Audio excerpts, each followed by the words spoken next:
नमस्कार, स्वागत है आप सभी का यूपी एनएचएम संविदा कर्मी के लिए संविदा कर्मियों के लिए आप सभी के लिए म्यूचुअल ट्रांसफ़र को लेकर के ऑफिशियल आदेश आ चुका है और इसके आगे 5 नवंबर से ऑनलाइन आवेदन भी स्टार्ट होंगे और इसमें जो भी एप्लीकेशन पड़ेंगे ऑनलाइन ही पड़ेंगे। अब इसमें कई तरह के डाउट हैं आप सभी के। जो पूर्व की सेवा अवधि है, क्या वो सेवा अवधि समाप्त हो जाएगी या फिर वो सेवा अवधि न्यू नियुक्ति में यानी न्यू पुनर्नियुक्ति में कह लीजिए, नियुक्ति नहीं बल्कि न्यू पुनर्नियुक्ति में क्या उन सेवा अवधि को ऐड किया जाएगा? क्या इसमें कोई 4 साल जैसी ड्यूटी पूरी हो ऐसी कोई इसमें कंडीशन है क्या? कुछ और भी कन्फ्यूजन आप सभी के हैं और आप लोग जानते हैं कि इसमें आउटसोर्सिंग या किसी अन्य तरह के लोगों के लिए इसमें वो पात्र नहीं है। इसमें केवल और केवल जो एनएचएम से संविदा कर्मी हैं, एनएचएम से संविदा कर्मी, एएनएम स्टाफ नर्स जितने भी संविदा कर्मी लोग आप इसमें एम्प्लॉय होते हैं, तो आप सभी के लिए म्यूचुअल ट्रांसफ़र के लिए पोर्टल को खोला जा रहा है।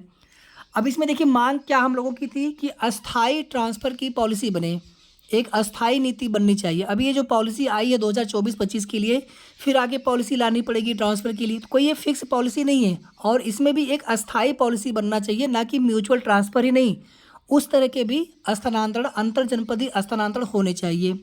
सेकंड चीज़ आप लोग जानते हैं कि आप लोगों के लिए लगातार समान कार्य के लिए समान वेतन की मांग अभी भी जारी है। 25 अक्टूबर को महाधरना भी किया गया था लखनऊ में। स्वास्थ्य बीमा को लेकर के व कुछ अन्य मांगे इसमें शामिल हैं। बहुत सारे एएनएम सिस्टर होंगी या लगभग सभी लोग जिन लोगों ने पीईटी 2023 दिया होगा, तो आप सभी लोग नई एएनएम भर्ती के लिए फॉर्म आवेदन भी करेंगे।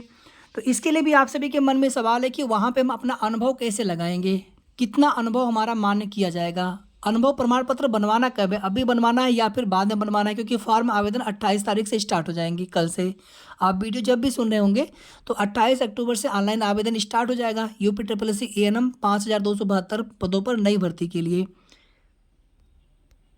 एएनएम नई भर्ती के लिए क्लास ऑलरेडी स्टार्ट है, 32 क्लासेज हो चुकी हैं और हमने 3 डेमो क्लास भी दे रखा है। आप कमेंट में जाएंगे तो वहाँ पर भी आपको सभी क्लासेज मिल जाएंगी, 29, 31 और 32।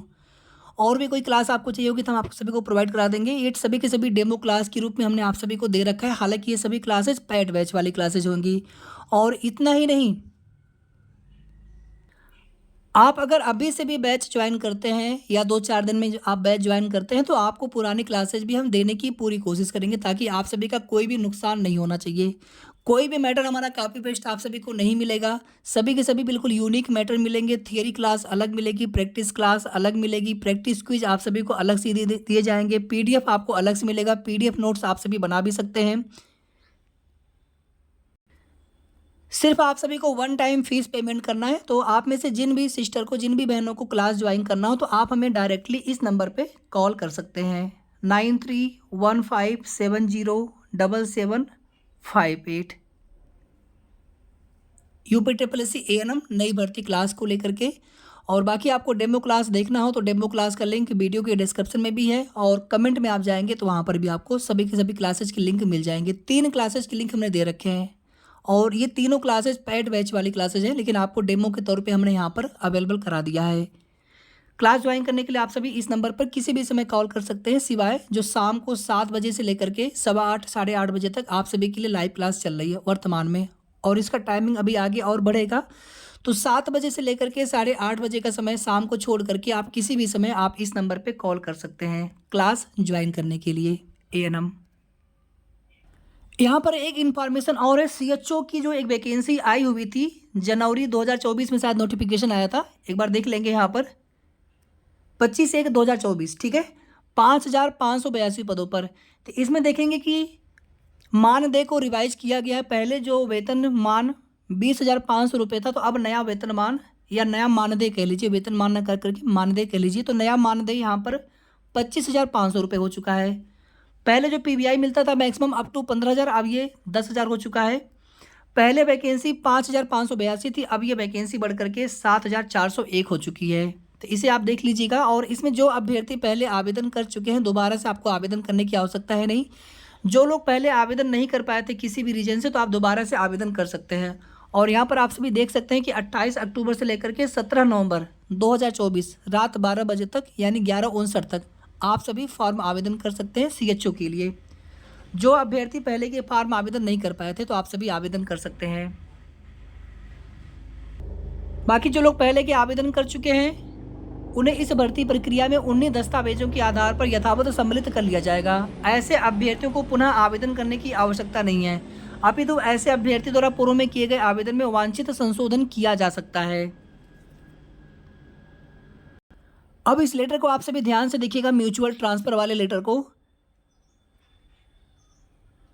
राष्ट्रीय स्वास्थ्य मिशन के उत्तर प्रदेश के अंतर्गत पारस्परिक पुनर्नियुक्ति यानी कि म्यूचुअल ट्रांसफर नीति 2024-25 लागू किए जाने के संबंध में केवल संविदा कर्मी ही पारस्परिक पुनर्नियुक्ति हेतु पात्र होंगे। बिडिंग के माध्यम से कार्यरत चिकित्सक इसमें पात्र नहीं होंगे। आउटसोर्स कर्मी, वेंडर कर्मी इसमें पात्र नहीं होंगे, या फिर किसी भी प्रकार से पहले स्थानांतरण का लाभ लिए हों या किसी भी तरह की कोई भी दंडात्मक अगर तैनाती की गई है तो उस स्थिति में भी इस बार के म्यूचुअल ट्रांसफर में वो जितने भी कर्मी होंगे वो लोग पात्र नहीं होंगे।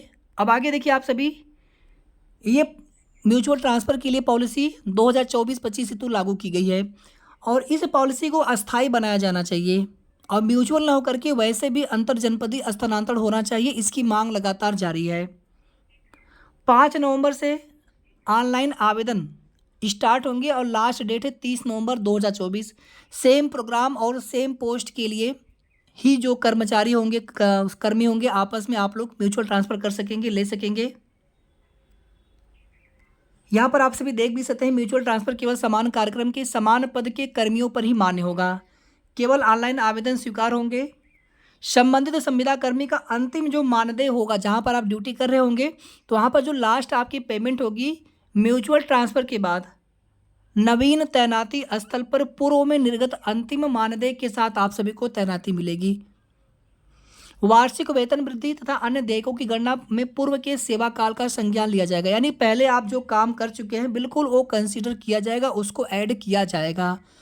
आजकल आप सभी लोग जानते हैं कि मानव संपदा पर आपकी पूरी डिटेल होती है, तो जितना आपका अनुभव पहले का हो चुका है, जब आप ट्रांसफ़र ले लेंगे, नई तैनाती स्थल आपको मिल जाएगी तो पहले वाला पूरा अनुभव उसमें ऐड किया जाएगा, जोड़ा जाएगा, पूरे आपके अनुभव देखे जाएंगे। इसके लिए आप सभी बिल्कुल निश्चिंत रहिए। नवीन तैनाती स्थल पर कर्मी की एक्सपीरियंस लॉयल्टी बोनस की गणना में पूर्व के सेवा काल का संज्ञान लिया जाएगा। अर्थात यदि मान लीजिए कोई संविदा कर्मी 4 वर्ष से कहीं पर सेवा कर रहे थे, म्यूचुअल ट्रांसफ़र होकर के किसी अन्य ज़िले में पहुंच चुके हैं, तो अब यहाँ पर काम करते हुए उनको 1 साल पूरा हो गया, तो 1 साल के बाद उनका टोटल 5 साल सेवा काल हो जाएगा, यानी पूर्व वाला पूरा का पूरा सेवा काल उनको जोड़ करके देखा जाएगा। ठीक है, ध्यान दीजिएगा आप सभी, ये केवल एक समझाने के लिए एग्जाम्पल है, सिर्फ उदाहरण है। यहाँ पर कहीं पर ऐसा नहीं लिखा है कि 4 साल आप काम कर चुके होंगे या 4 साल से ज़्यादा तभी आप म्यूचुअल ट्रांसफ़र ले पाएंगे, ऐसा कहीं पर लिखा नहीं है।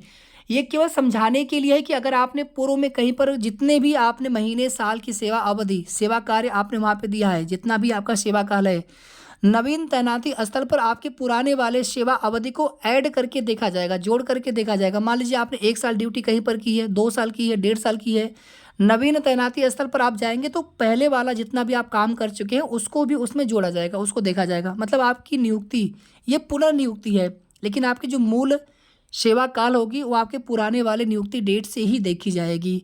और इसमें कोई भी ऐसी कंडीशन नहीं है कि नहीं आपको 4 साल, 3 साल, 5 साल ऐसा आप इतना आप ड्यूटी किए रहेंगे, इतने दिन नौकरी को हुआ रहेगा तभी म्यूचुअल ट्रांसफ़र ले पाएंगे, तो ऐसा कुछ भी कहीं पर लिखा नहीं है। ठीक है, कितना भी समय आपको हुआ हो आप सभी लोग म्यूचुअल ट्रांसफ़र ले सकते हैं, ऑनलाइन आवेदन कर सकते हैं। ठीक है, तो उम्मीद है कि सारे डाउट आप सभी के मन में क्लियर हो गए होंगे। थोड़ा सा और देख लीजिए आप सभी, CHO के लिए अलग से इसमें चीज़ें दी गई हैं और आप देखेंगे कि जैसे ही म्यूचुअल ट्रांसफ़र हो जाएगा 15 दिन के अंदर अंदर आप सभी को नए वाले तैनाती स्थल पर योगदान आख्या दे करके आपको कार्यभार ग्रहण करना अनिवार्य है, अदरवाइज आपकी पुनर्नियुक्ति स्वतः समाप्त कर दी जाएगी, संविदा भी समाप्त कर दी जाएगी। जो महत्वाकांक्षी जिले होंगे वहाँ पर 5 दिन का अतिरिक्त समय दिया जाएगा और वहाँ पर जब तक नए जो कर्मी होंगे वो ज्वाइनिंग नहीं कर लेंगे तब तक पुराने कर्मी को वहाँ से रिलीव नहीं किया जाएगा। ठीक है, बाकी किसी भी तरह के अन्य तरह से आवेदन नहीं करना है, ऑनलाइन आवेदन ही स्वीकार होंगे, किसी भी तरह की किसी अन्य व्यक्ति के झांसे में नहीं आना है, सारी चीज़ यहाँ पर दी गई है। ना ही किसी कार्यालय का संपर्क करना है। बस इसमें सीधे-सीधे आपको समान पद और समान प्रोग्राम के लिए आपको अपने समकक्ष में एक जो संविदा कर्मी होंगे उनसे आपको संपर्क करके बातचीत करके आपस में आप उनके ज़िले में जाना चाहते हो, वो आपके ज़िले में आना चाहते हो, इस प्रकार से आप लोग आपस में बातचीत करके आप उनकी जगह पर पुनर्नियुक्ति के लिए आवेदन कर सकते हैं और वो जो है आपकी जगह पर पुनर्नियुक्ति के लिए आवेदन कर सकते हैं। अभी देखिए यहाँ पर एक नोटिस और आएगी ऑनलाइन आवेदन संबंधित विस्तृत दिशा निर्देश के साथ। तो जैसे ये नोटिस आ जाएगी आप सभी को हम उसकी भी जानकारी दे देंगे, पूरी विस्तार से जो कुछ भी जानकारी होगी कैसे आवेदन करना है वो सारी अपडेट आप सभी को बता देंगे। अब इसके अलावा अगर आप सभी के मन में कोई भी तरह के सवाल हो, कोई भी डाउट हो तो आप बिल्कुल निसंकोच होकर के कमेंट करके पूछ लीजिएगा। वीडियो को आप सभी प्लीज़ लाइक शेयर कर दिया करें और अगर आपने अभी तक चैनल को सब्सक्राइब न किया हो तो कर लीजिएगा। धन्यवाद।